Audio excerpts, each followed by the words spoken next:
Well,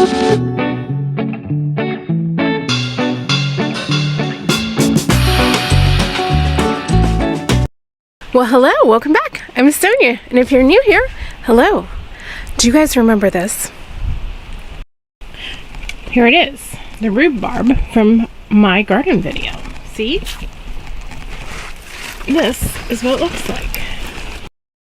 These are the stalks. This is the part that we eat. We actually don't eat the leaves, and you just give it a turn and it just pops off. Okay, so here it is. It's our rhubarb. It's pretty big.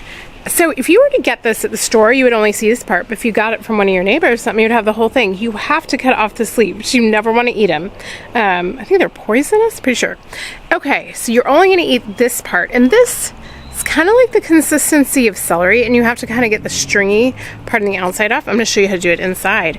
Today we are going to be making a almond rhubarb cake. And I know what you're thinking. Sonia, aren't you on like a little diet, a little slim down here? And the answer is yes. So today we are going to make a lower calorie cake of this. Are you guys excited? Let's get to it. I had to show you my peonies real quick. Actually, I've been cutting them off and giving them to my neighbors. They only last about a week, but they are just so beautiful. Here they are. We're going to start by preheating our oven to 350 degrees so we can get it nice and hot. And then we are going to start by peeling our rhubarb. I try to peeler and end up with a knife. If you are pretty good, my husband actually can do it, just peel the outside off a little bit with his fingers, because I kind of take a lot off with the knife. I try to peel it all kinds of ways. If you could peel it with your fingers, then you wouldn't have to take off so much of the rhubarb. Since I have a ton of it, didn't matter. But if you don't have that much, if you could just peel off a little bit of the string part, that'd be good. While I'm thinking about it, I just want to let you know, if you're not able to find fresh rhubarb, you can actually find it frozen in a lot of different grocery stores. I know Whole Foods usually carries it year-round and they're frozen, but a lot of other grocery stores are starting to carry it. But this time of year, you should be able to find it in the produce section of your local grocery store, because it is rhubarb season. You just need to get a little bit of the stringy outside off and then just cut them into bite-sized pieces. I made this several times. I had it measured how much I put on the top. I think I cut about 3 cups. I only end up using probably about 1.5 cups. I'll show you in a minute that we're going to just place them on the top of our cakes. It really is up to you about how much you would actually need, whether it be 1.5 cups or closer to 2.5 cups, I guess, depending on how much you want on top of your cake. Like I said, I took a little bit off, but I couldn't get like just the thin pieces off, so you could maybe cut a little less. Okay, the next thing we're going to do is get a 9-inch springform pan ready, and we are going to line it with some parchment paper. And I'm going to show you a little trick. Some of you, this is going to be really easy for, and some of you, maybe it's a little harder. If you're at least my age or just slightly younger, we didn't have texting back then. And so we had to fold up our little notes to hand to our friends in class. And if you remember right, we did like the little triangle things. So if you're that kind of folder and you know how to fold those like kind of little notes and stuff, this is going to be easy for you. You guys ready? So easy to make your perfect circle. I'm going to show you real quick. Okay, and I just want you to know, if you don't have parchment paper, you could just really spray the bottom of your springform pan. This just makes it so much easier to just take it off. So all you're going to do is just fold it into a triangle. Remember folding our notes like that?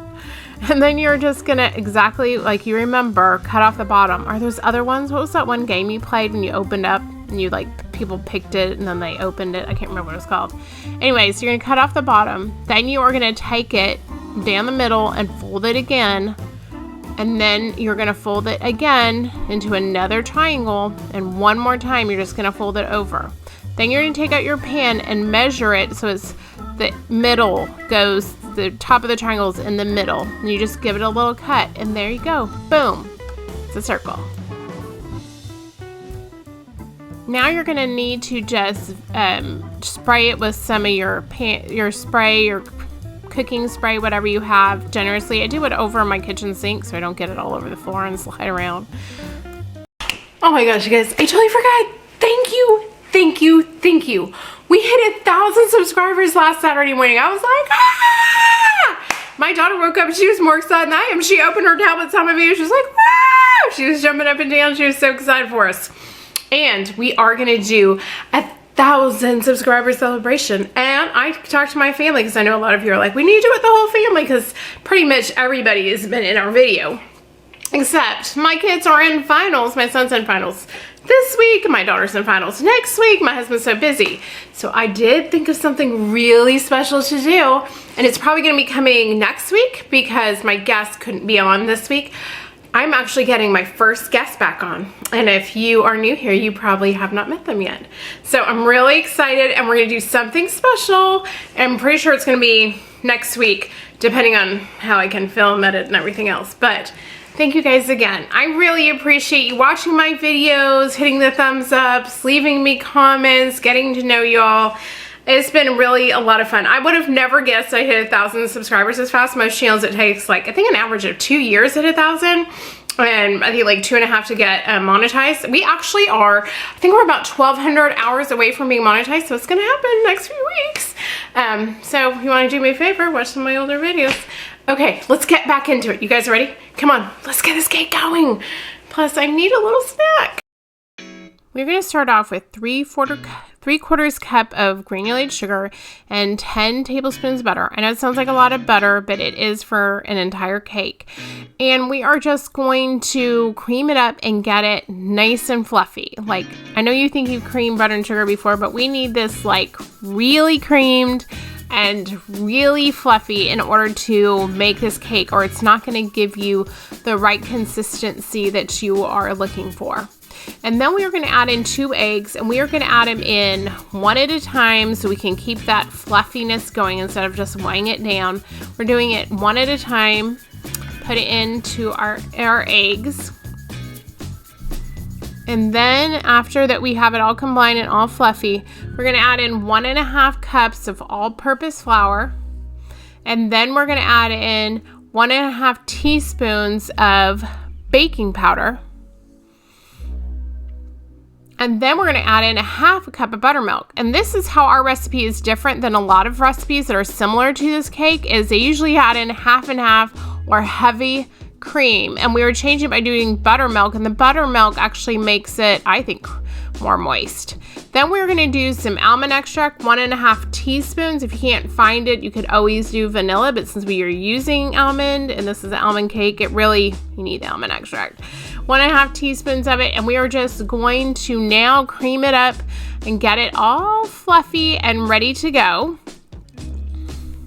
You just want to make sure it's super creamy. Then we are just gonna put it out and put it into our springform pan. This kind of almost is a really thick cake mix. It kind of feels like a coffee cake. It's that thick, that consistency. So you want to make sure that you are trying to level it out. And I want to just show that you really have to work this batter in order to make it more even, so when it goes into the oven and it comes out, it actually looks even. Then we're going to take our rhubarb and place it on the top. If you want to try to put it in a better pattern, you're going to mix the almonds in here in a second, but try to just spread them out. Make sure not too big. Some of them I broke like in half so that it's not like you have like a gigantic piece at your mouth at one time when you're eating it. You're just going to do it, place on top. You're going to do about, I don't know, like 1/4 cup of almonds, slices on top, however else you want. And then on the very top, we're just going to add in a little bit of sugar. I found some in my pantry that's a little bit more sparkling, or you could just use cane sugar. I use a little bit of 50/50 or some that's more sparkly.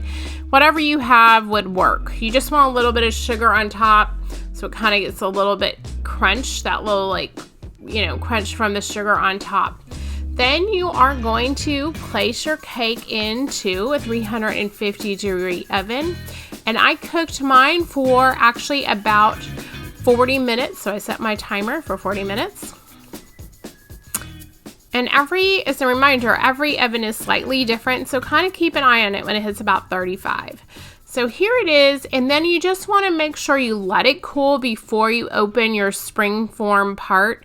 And I actually was testing it. I have this cute little tester. You just want to make sure when you test it, it comes out clean, and then you know it's ready. So after it cooled off, I took it off my springform pan, and here it is. You can see just a little bit of sparkles from the sugar, and that's why we wanted the sugar on top too. So you could also see it looks a little bit sparkly. Okay, guys, it's all ready.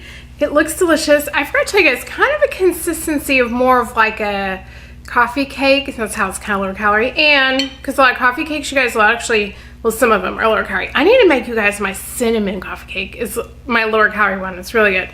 Anyways, okay, so here it is. We're gonna give it a little try.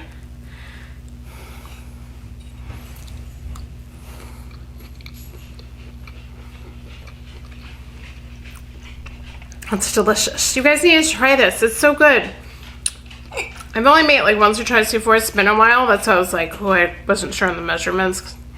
I need to start writing things down. Hang on. I'm really good. Well, thank you guys for watching. And before you leave, please give this a thumbs up. And if you're new, please subscribe. And we'll see you next week with my little surprise guest. It's going to be super fun. So make sure you tune in next week. I hope you guys are doing great, and we'll see you next week. Bye-bye.